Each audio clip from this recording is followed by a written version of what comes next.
पहले भाग में आपने देखा कि राजू को एक पुराना जादुई चिराग मिला, जिससे एक शक्तिशाली लेकिन थोड़ा शरारती जीन निकला। जीन ने राजू की कई इच्छाएं पूरी की और दोनों अच्छे दोस्त बन गए।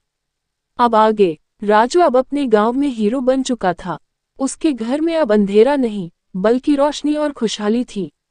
मगर उसका दिल अब कुछ बड़ा करने का सपना देखने लगा। जीन, क्या तुम मुझे कोई रोमांचक काम दे सकते हो? राजू ने उत्साहित होकर पूछा। जीन मुस्कुराया, क्या तुम तैयार हो एक असली चुनौती के लिए? जीन ने अपने हाथों को घुमाया और सामने एक चमचमाता नक्शा प्रकट हुआ। ये है सुनहरी पहेली, एक रहस्यमय द्वीप जहां एक खजाना छिपा है। लेकिन इसे पाने के लिए तुम्हें 3 कठिन चुनौतियों से गुजरना होगा। राजू की आंखों में चमक थी।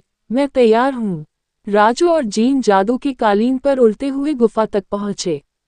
ये गुफा बोलती थी और हर आने वाले से सवाल पूछती। गुफा की आवाज गूंजी, वो क्या है जो जितना बढ़ता है उतना हल्का होता है? राजू ने सोचा और फिर जवाब दिया, गुब्बारा। गुफा हंसी और रास्ता खोल दिया।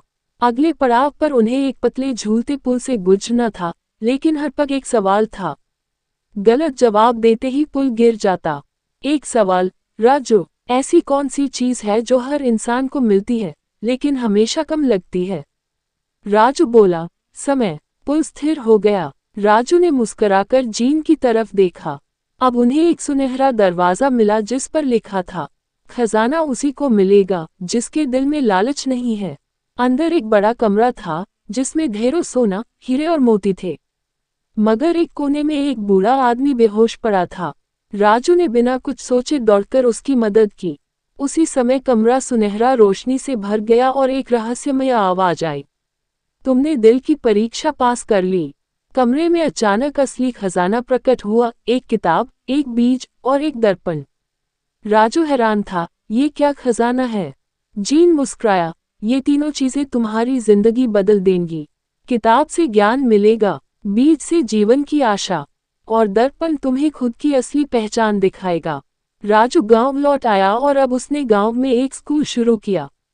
बीज से उसने एक बाग लगाया और बच्चों को ज्ञान बांटने लगा। अब वह सिर्फ जादुई चिराग का मालिक नहीं, बल्कि सबका प्यारा गुरु राजू बन गया।